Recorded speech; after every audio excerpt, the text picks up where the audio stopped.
안녕하세요. 공병원입니다. 오늘은 지난 시간에 이어서 브랜드를 그러면 어떻게 구축을 하는가, 브랜드를 어떻게 선택하고 광고와는 어떻게 결합시키는가에 대해서 좀 그런 부분에 대해서 설명을 좀 하고 여러분들과 함께 공부해보는 시간을 가져보도록 하겠습니다. 이 브랜드라는 말 자체가 워낙 이제 BRANDR 이라는 말에서 왔대요. 이거는 이제 노르웨이어에서 온 말인데, 그러니까 소에다가 자기 집 옛날에 이제 소를 되게 많이 여러 집이 한꺼번에 키우거나 그랬을 거 아니에요. 그랬을 때 자기 집에 말을 좀 이렇게 표시하기 위해서 이렇게 낙인 같은 거를 이렇게 해서 낙인을 찍었다는, 근데 태운다는 거, 그런 의미에서 브랜드가 왔다는 거예요. 즉, 이 용어 자체가 이 가축의 주인이 누구냐라는 것을 보여주기 위한 그런 부분인 것처럼 브랜드라는 것은 그러한 용어처럼 계속 사용이 되어 왔죠. 그러니까 예를 들어서 이집트의 이런 유적들을 살펴보다 보면 벽돌에 이름이 표시가 되어 있대요. 그럼 이름이 표시되는 건 뭐죠? 그 벽돌을 만든 사람들이 자신의 어떤 자신들의 어떤 브랜드 같은 걸 사용했다는 거죠. 굉장히 오래됐던 거예요. 그 다음에 심지어는 지금 이제 예전에 먹었던 고대 시대에 마셨던 술병들 이런 거 있잖아요. 술병들의 마개가 있지 않겠어요? 그 마개를 보면은 그 술을 담근 사람의 그런 표시들이 있다는 거죠. 집안의 표시 이런 것들이. 결국 그때도 그러한 브랜드의 개념으로서는 그렇게 활용이 됐다는 거고, 되게 상징적인 그런 걸로도 되게 많이 사용됐던 것 같아요. 심지어는 우리나라에서 삼국시대에 나왔던 기와나 도자기를 봐도 그 안쪽에 이름이 항상 새겨져 있어요. 이거는 되게 많이 아는 거잖아요. 근데 그 이름의 의미가 뭘까요? 그냥 단순히 누가 만들었다라기보다는 만든 사람의 이름을 표시함으로써 그 도자기의 퀄리티를 갖다가 상징적으로 나타내 주는 거죠. 이것도 브랜드의 전형적인 사례라고 볼 수가 있는 것 같아요. 결국 동양과 서양을 막론하고 이런 브랜드를 활용하는 이런 방식들은 계속 되어 왔던 것 같아요. 그리고 이런 것들이 오히려 지금에 와서는 더 중요하고 더 발달된 형태로 나타나게 되는데, 그래서 이제 이런 부분들이 그 브랜드에 대해서 다시 한번 정의를 해 들어가면, 최근에 와서는 오히려 더 브랜드의 그런 것들을 더 중요시 여기는 그런 시대가 돼서, 브랜드 정체성이라는 말을 써요.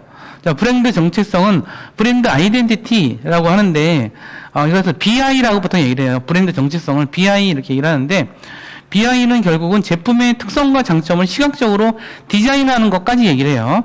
아까 이제 브랜드라고 하는 것은 그것을 가지고 있는 가치나 이런 것들, 차별성 이런 걸 얘기하지만, 이걸 어떻게 그러면 표현할 거냐라고 하는 부분인데, 예를 들어서 오른쪽에 여기 픽셀이라는 기업의 어떤 그 제품들을 이렇게 한번 가져와 봤어요.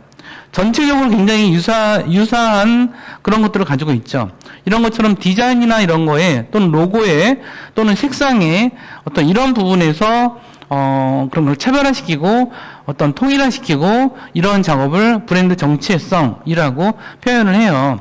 그래서 이런 거를 이렇게 하는 이유는, 브랜드 정체성을 가지려고 하는 이유는 이런 것들을 이제 그 마크나 로고, 취향, 마인드, 판촉 활동, 광고 선전 활동, 홍보 전략 이런 것들을 갖다가 다 통일해서 이렇게 할 수도 있는 거죠. 그리고 또 이렇게 통일해서 브랜드 정체성을 더욱더 강화시키는 쪽으로도 한다라고 볼 수가 있는 것 같아요. 이거는 개인들한테도 그런 게 있죠.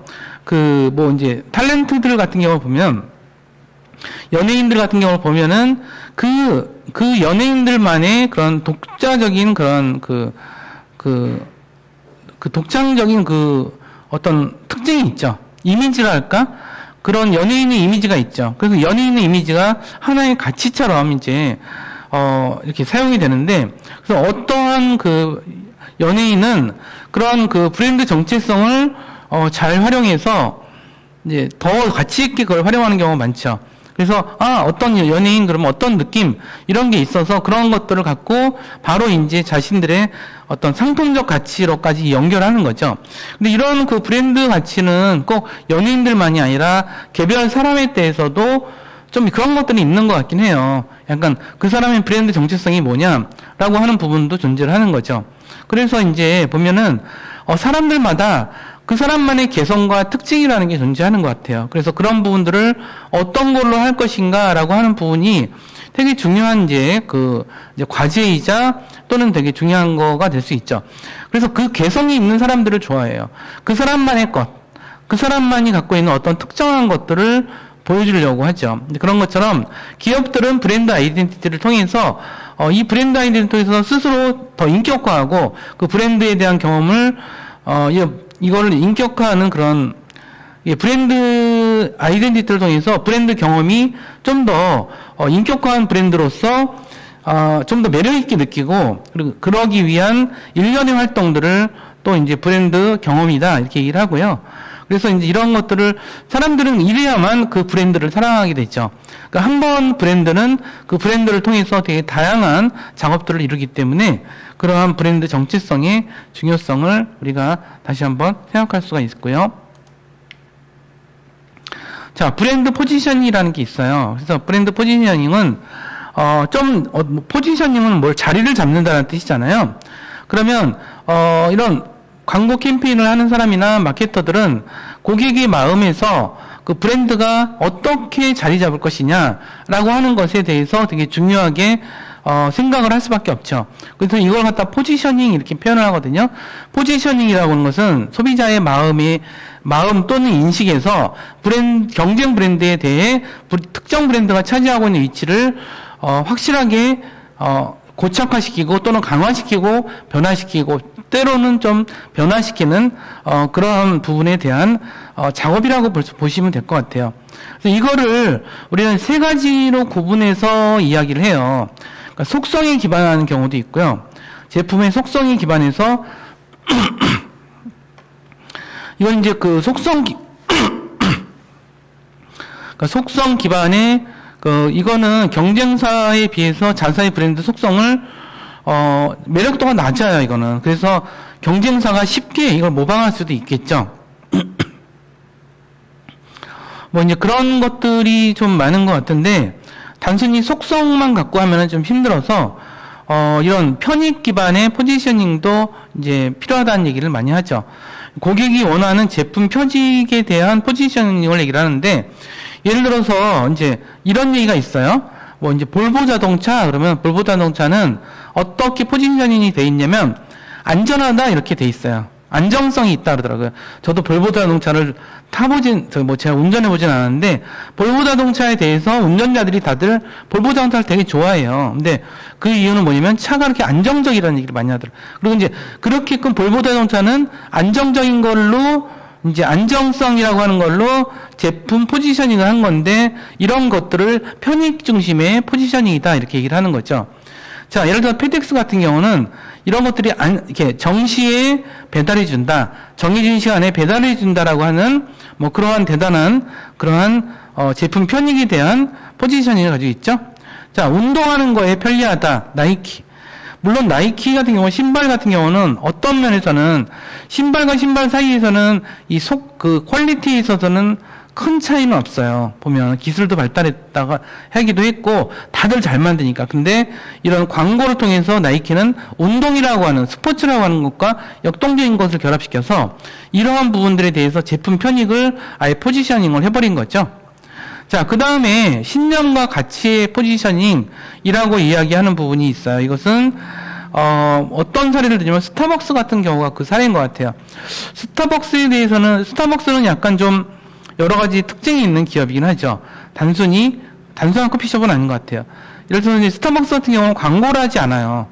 광고를 거의 안 하더라고요. 그럼에도 불구하고 광고를 하지 않는 것이 약간의 그 자존심 같은 그런 걸로 비춰지기도 하고, 빅토리아 시크릿 같은 거, 그런 거는 아주 고급, 이제 속옷에 대한, 여성 속옷에 대한, 그런 브랜드가 있죠. 되게 고급스러운, 뭐 그런 거를 나타내기도 하고, 또 초콜릿이 그런 작업을 하기도 해요. 그래서, 이렇게 하는 건 많죠. 예를 들어서 유한 킴벌리라든가 유한양행 이런 것들은 그 기업이 워낙 약간 유한양행 이쪽이 저기잖아요. 그걸 창업주가 독립운동을 하시던 분이거든요. 그러다 보니까 되게 사회성이 강해요. 그래서 포지셔닝 할 때 되게 그 환경을 생각하고 이 사회를 생각하고 이런 식으로 포지셔닝을 하거든요. 그러다 보니까 이제 그런 것들이 뭐 유한 킴벌리라든가 뭐 이런 유한에서 나오는 여러 가지 물건들의 신념과 가치가 포지셔닝 되는 그러한 사례가 이제 있는 것 같고, 또 그럴 수 있는 데가 또 어디가 있나요? 뭐 여러 가지가 좀 있죠. 이제 그런 식으로 아마 애플 같은 경우는 애플도 제품 편익도 있고 속성에 대한 것도 있지만 신념과 가치 쪽이 굉장히 강한 게 아닌가 이런 생각이 들어요. 그래서 사실 뭐 애플의 그 아이폰을 쓰거나 또는 애플워치를 쓰거나 아이패드를 쓰는 것이 제품도 되게 좋아요. 사실 제품도 되게 좋고 우리가 그것을 통해 편익도 얻지만 왠지 사람들은 그것을 갖고 있는 것에서 프라이드를 느끼더라고요.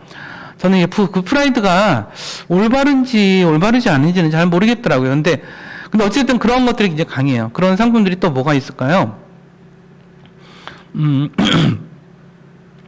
뭐 등산복에도 그런 게 있는 것 같아요. 등산복 같은 경우도 저는 이제 등산을 요즘에는 좀 안 하는데 얼마 전까지 되게 많이 했거든요. 등산복을 굉장히 막 엄청난 브랜드를 많이 쓰더라고요. 그래서 굉장히 비싸요. 그런 브랜드가 있는 건 또 굉장히 비싼데 그 비싼 것들을 해서 하더라고요. 근데 그것은 등산을 하면서 자신들의 어떤 약간의 프라이드를 이렇게 보여주는 그런 측면이 있는 것 같아요. 근데 이제 보면은 아주 마트나 이런 데서 사는 거는 브랜드가 없으면서 굉장히 싸잖아요.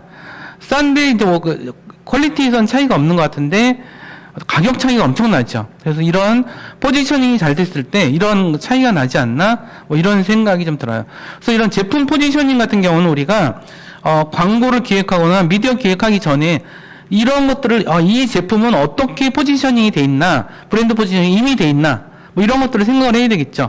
그래서 그 포지셔닝이 돼 있는 거를 계속 더 살려갈 거냐, 아니면 그것을 더 강화해서 갈 거냐, 아니면 그걸 잠깐 숨겨야 되느냐, 뭐 이럴 수도 있겠죠. 뭐 그랬을 때 그런 부분이 있고요. 그래서 그러다 보니까 이 브랜드 관련된 것은 사실 이 광고 기획보다도 더 깊은 되게 중요한 이제 작업으로 남아 있는 건데, 그래서 이제 이거 할 때 항상 물어보는 질문들이 그런 거라 하더라고요. 브랜드의 표적 집단은 누구인가? 그리고 무엇을 대신하는 브랜드인가? 핵심 경쟁자는 또 누구인가? 언제 사용하는 브랜드인가? 또는 무엇을 위한 브랜드인가? 그리고 차별적 편익은 무엇인가? 브랜드의 개성은 어떠한 것들을 가지고 있는가? 이러한 질문들을 하면서 이런 질문에 답을 찾아가는 과정을 통해서 브랜드 포지셔닝 작업을 한다. 이렇게 생각을 하시면 될 것 같습니다. 근데 그래서 이제 브랜드 이름이 되게 중요하겠죠? 그래서 처음에 뭔가를 만들 때는 브랜드 이름이 무척 중요할 거예요. 그것은 왜냐하면 그렇게 불리면서 그렇게 그 이름 자체가 개성을 나타내기도 하고 차별적인 그런 걸 나타내기도 하고, 그래서 이 네이밍이 가장 첫 번째 기준이라고 얘기를 하더라고요. 다들 그렇게 얘기를 하는데, 자, 그래서 그러면 그 브랜드 네임을 어떻게 지을까? 이 브랜드를 여러 개를 활용하거나 막 이럴 때는 더 중요하겠죠. 예를 들어서 뭐 제품도 우리가 이제 만약 자동차라 그러면 현대자동차에서도 여러 개가 있죠. 뭐 여러 개의 종류가 있어요. 무슨 뭐 코나도 있고 뭐뭐 있고 뭐 있고 막 이런 식으로 쭉 있죠. 이게 다 브랜드일 수 있어요. 그러니까 현대라고 하는 현대자동차도 브랜드이지만 개별 차의 이름도 브랜드예요. 그래서 이런 브랜드 이름을 지으면서 거기에 무엇을 담을 것이냐라고 이제 생각을 하는 건데, 그래서 결국은 여기서 이제 브랜드 선정 작업에서 중요하다고 보통들 이야기되는 것들 좀 모아서 설명하면 다음 것 같아요. 편익과 품질을 전달시키 있어야 한다. 뭐 이런 얘기를 하죠. 그 다음에 이제 발음도 쉽고 반복하여서 인식하기 쉬워야 된다. 그 다음에 뭐 렉석스, 코낙, 그 다음에 오라클처럼 두드러져야 된다. 뭐 이런 것들. 그 다음에 다른 제품으로 확장이 가능할 필요가 있다. 그 다음에 외국어로 쉽게 옮길 수 있어. 이게 요즘에 와서는 매우 중요한 요소겠죠. 그 다음에 등록과 법적 보호가 가능해야 된다. 뭐 이런 것들, 이런 부분들이 이제 그 이름을 정할 때 주로 우리가 해야 되는 것들이고요. 여기서 이제 소유권자도 결정을 해야 되겠죠. 그래서 이렇게 뭐 애플이나 삼성, 갤럭시 이런 것처럼 제조업 브랜드가 이것을 사용하는 경우가 있겠고, 이마트나 홈플러스 같은 경우는 유통업체의 브랜드죠. 그래서 이런 것들도 활용할 수 있고, 디즈니 캐릭터 인형 같은 경우는 제조업체가 아닌 다른 회사의 라이센스를 사용하기도 해요. 이렇게 꼭 브랜드의 소유권이 그 제조업체에 있지만은 않아요. 그런 부분을 좀 설명을 좀 드렸고, 자, 그다음에 이제 브랜드를 개발하는 과정들을 설명을 또 드려보도록 할게요. 이것은 뭐냐 하면, 이제 이런 거예요. 예를 들어서 요건 이제 우유를 만드는 브랜드인데 되게 다양한 요런 브랜드를 계속 창출시키죠. 요거 이제 라인의 확장 이렇게 얘기를 하거든요. 뭐 이런 사례는 많이 있죠. 아까 이제 뭐 현대자동차가 뭐 여러 가지 자동차를 내는 것도 일종의 라인의 확장이라고 볼 수도 있겠고, 그 다음에 아예 연관성이 없는 것처럼 브랜드를 짓는 경우도 있어요. 이것은 이제 그런 브랜드의 라인의 확장과 더불어서 이건 브랜드 확장. 그래서 이건 아예 새로운 범주의 신제품으로서까지 나가는 거죠. 그러니까 예를 들어서 이제 이랜드라고 하는 것이 과거에는 의류 브랜드였죠. 그리고 그 다음에 쇼핑몰까지 갔고, 그 다음에 아파트도 건설하고 있었죠. 요즘에 아파트를 별로 안 짓는 것 같은데, 그 다음에 호텔 사업도 하고 있고, 리조트 사업도 하고, 이런 식으로 되어 나가면서 이게 각각의 브랜드를 가지고 있어요. 그래서 이 각각의 브랜드가 각각의 또 동일한 또 이런 브랜드의 개념을 또 가지고 있긴 해요. 그래서 브랜드의 분위기를 가지고 있으면서 이런 것도 있고요. 그 다음에 아예 복수. 그러니까 같은 종류인데 다른 브랜드로 나가는 경우도 있죠. 오비 맥주 같은 경우는 뭐 그 안에서 여러 가지의 그 브랜드 이름을 가진 맥주들을 계속, 그러니까 같은 그 시장 안에서도 그렇게 하는 것도 있죠. 이런 경우는 뭘까요? 이런 경우는 시장의 점유율을 하나의 브랜드만으로는 하기 힘드니까 좀 여러 가지 특색이 있는 그 속성들을 가진 브랜드들을 개발을 해서 브랜드를 좀 그룹화시키는 그런 게 아닌가 싶어요. 근데 기존의 브랜드명이 너무 약해졌다라고 하면은 또 새로운 것들을 만들죠. 아예 이제 과거의 브랜드를 생각나지도 않게. 예를 들어서 그 남양유업 같은 경우는 이제 여러 가지 사회적 물의를 많이 일으켰죠. 잘못한 것들이 많은데, 그러다 보니까 남양유업에서 만드는 여러 가지 제품들이 있거든요. 근데 남양유업이라는 브랜드를 다 안 보이게 해요. 그래서 남양유업 어떤 때는 저도 이제 남양유업에 대해서 남양유업이 갑질하거나 뭐 이렇게 안 좋은 일을 하거나 이런 게 많아서 안 먹으려고 이제 남양유업을 안 먹으려고 그러는데, 남양유업이라는 말이 자체가 없는 이상한 우유들이 많아요. 그래서 이게 남양유업 건지 아닌지도 모르겠더라고요. 예를 들어서 제가 안 좋은 사례를 들어는 봤는데, 이런 경우가 이런 완전히 그 기존의 브랜드명이 문제가 있으니까 아예 없애버리고 새로운 브랜드명으로 가는 그러한 사례라고 볼 수 있는 것 같아요. 자, 그래서 이제 그 뭐 브랜드를 갖고 작업을 하는 것들 중에서 되게 뭐 이런 재미있는 사례도 한번 가져와 봤어요.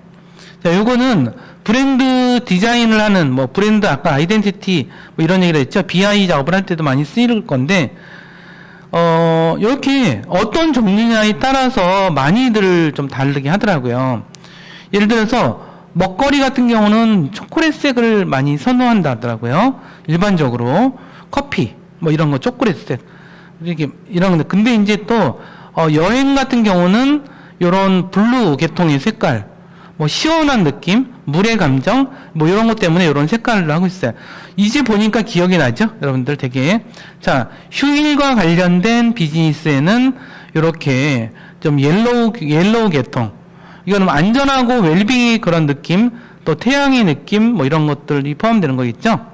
자, 데이트 관련된 것은 좀 로맨틱한 색깔로서 연보라, 핑크, 뭐 이런 색깔들을 많이 사용한다. 아기 같은 경우는 옐로우와 청록색을 많이 사용해요. 요거는 즐거운 아이, 부드럽고 달콤하고 뭐 이런 느낌들을 살리기 위해서겠죠. 자, 그 다음에 레스토랑 같은 경우는 인형은 재미있고 흥미로운 느낌이니까 밝은 핑크. 뭐 레스토랑 같은 경우는 뭐 진한 빨강, 리빙은 초록. 뭐 그 다음에 기술적인 것들은 은빛을 사용해서 좀 모던한 느낌을 주기도 하고, 자, 그 다음에 기술적인 뭐 예를 들어서 기술적 서비스 같은 경우는 하늘색 뭐 그런 것들, 그 다음에 파이낸스 같은 경우는 책임감을 나타내기 위해서 짙은 녹색을 사용하기도 하고, 그 다음에 검정색이라든가 짙은 회색은 강하고 힘을 이제 나타내주는 약간 미스테리함도 있고 막 그러니까 이런 것에서 이런 색깔들, 이런 브랜드, 그래서 이러한 방식으로 제가 이런 걸 얘기한 거는 이 브랜딩을 색상으로까지도 이제 디자인 쪽에서 많이 고민을 하고 개발을 해나가는데 참고를 한다라는 거죠. 그럼 이제 브랜드와 광고와의 연관성에 대해서 설명을 해보도록 할게요. 자, 우리는 이제 결국은 이제 브랜드는 광고 캠페인을 통해서 이제 널리 알리죠. 널리 알리고, 이걸 통해서 이제 그 프로모션, 이 브랜드를 가지고 광고, 프로모션, 유통, 가격 정책, 이 모든 것들을 다 펼쳐나가게 되죠. 그리고 이런 활동들이 또 브랜드를 강화시키기도 하고, 이거 서로 간에 왔다 갔다 하는 것 같아요. 그래서 소비자는 브랜드 활동을 분리해서 받아들이기보다는 하나의 전체적인, 조직화해서 보는 경향성이 있다라고 얘기하고, 외부 감각으로부터 감각 정보가 주어지면 우리는 이를 조직화해서 의미 있는 형태로 구성하는데, 이거를 갖다가 보통 어려운 말로 게스탈트라고 얘기를 해요. 근데 이 게스탈트가 바로 우리가 이 브랜드 브랜드를 받아들여서 우리가 우리 스스로 조직하는, 소비자가 조직하는 그런 것들을 갖고 얘기를 하는 거고, 자, 브랜드 포지셔닝이 수립이 되면 광고는 이를 지원하기 위한 일관된 목표와 전략을 유지하고 개발하죠. 그래서 이러한 것들이 이제 광고가 결국 브랜드 구축에서 가장 중요한 역할을 한다라고 이야기를 하고 있어요. 그것의 가장 성공한 케이스가 바로 코카콜라가 아닌가 싶어요. 자, 브랜드와 인지가 있는데, 브랜드 인지라고 하는 것은 브랜드를 회상하고 재인식하는 능력이죠. 여기에서 또 이 광고가 중요한 역할을 하는데, 여기서 회상이라는 게 존재하죠. 회상과 재인식. 회상은 기억 속에 있는 지식을 이렇게 끄집어내는 거고, 재인식은 내외적으로 주어진 자극 속에서 지식을 이렇게 대조해서 하는 정신적 과정을 재인식이라고 이야기를 합니다. 또 브랜드 인지라고 하는 것은 브랜드의 명이나 상징, 로고 등을 기억해서 관련 지식과 연결하는 그러한 지식 연결 활동이다, 이렇게 얘기를 해서, 그래서 이것을 좀 구분해서 얘기를 해서 브랜드 지식 활동, 이거는 브랜드 지식 형성과 지식들 간의 연합을 시키는 것. 브랜드 특성 확인, 이거는 브랜드가 어떤 서비스에 속하는지, 소비자들의 어떤 욕구를 만족시키는지, 이런 것들을 확인하는 작업이고, 구매 영향은 이렇게 구매에 직접적인 영향을 끼치는 그런 부분으로까지 이제 관련돼서 이렇게 개념을 구분할 수가 있어요. 브랜드 지식이라는 얘기를 좀 드렸는데, 브랜드 지식은 다양한 지식이 있죠. 그 브랜드에 대한 다양한 지식이 있어요. 근데 사실 이제 브랜드 캠페인의 핵심은 광고라는 말씀을 드렸는데, 여기서는 광고라는 게 제품과 서비스를 브랜드 네임과 연관지어서 가치로서 인식하게 만드는 그런 광고의 특유의 역할 때문이 되겠죠. 따라서 이것 때문에 소비자들은 제품에 대해서 친근감도 느끼고, 기능적 특성도 이해하고, 경험적 특성도 공유를 하고, 상징적 특성도 받아들이게 되는 그런 거겠죠. 그래서 이러한 브랜드에 대한 지식이 강화된다는 것은 브랜드의 본원적 특성인 브랜드 성능이라든가 수행에 대한 지식을 강화시키는 거죠. 이걸 포괄해서 브랜드 지식이다, 이렇게 얘기를 하고 있는 거고, 결국은 소비자가 이러한 그 브랜드에 대해서 반응하는 거는 품질이 높거나 이럴 때 브랜드 태도는 결국은 호의적이고 긍정적이 되고, 그다음에 광고가 소비자의 간접적인 경험을 할 수 있는 커뮤니케이션의 역할을 하죠. 광고 커뮤니케이션이니까 소비자가 광고를 통해서 간접적인 경험을 만족하고, 이를 통해서 직접적인 경험으로 연결해서, 여기서 직접적인 경험이라는 것은 구매를 하는 그런 거라고 보면 될 수가 있겠죠. 결국은 이성적인 반응과 감정적인 반응으로 나눠서 설명하기도 해요. 마무리해서 말씀을 좀 드리면, 우리가 브랜드 정체성, 이거는 BI라고 말씀을 아까 드렸어요. 그래서 오히려 이 BI라고 이야기하는 브랜드 정체성은 좀 시각적인 통일화 작업, 또 디자인 작업, 그리고 또 이런 걸 통해서 마크, 로고, 색상, 취향, 이런 것들을 좀 통합하는 그런 유형의 작업을 브랜드 정체성이라고 이야기를 하고, 그 다음에 이제 포지셔닝이라고 하는 것은 소비자의 마음에 어떻게 자리 잡게 하는 것이냐라고 하는 거죠. 그래서 아까 브랜드에 대한 어떤 속성에 관한 거, 어떤 그런 것에 대한 철학과 어떤 마인드에 관한 거, 뭐 이런 것들도 이제 여러 가지가 존재를 한다고 말씀을 드렸던 것 같아요. 그 다음에 브랜드 이름에 대한 선택을 말씀드렸고, 브랜드를 우리가 사업, 개발하고 확장할 때, 브랜드를 라인을 확장하거나 아니면 브랜드를 확장하거나 복수 브랜드를 하거나 신규 브랜드를 하거나 이런 가지 다양한 이런 전략들이 존재하기 때문에 그런 부분들도 신규 상품을 우리가 광고를 할 때는 되게 중요하게 생각해야 되는 부분이고요. 광고 캠페인의 핵심은 결국은 브랜드 캠페인의 핵심은 결국은 광고고, 우리가 이 광고를 통해서 우리가 브랜드에 대해서 특별한 가치로 인식하고 친근감을 심어주고 이렇게 하는 전체적인 이러한 그 경험적 특성과 기능적 특성 이런 것을 전달하는 것을 우리가 이걸 갖고 우리가 브랜드 지식을 형성하고 전달하는 그런 작업이다. 이렇게 표현한다라는 말씀을 드리면서 이번 수업은 여기서 마무리하도록 하겠습니다. 감사합니다.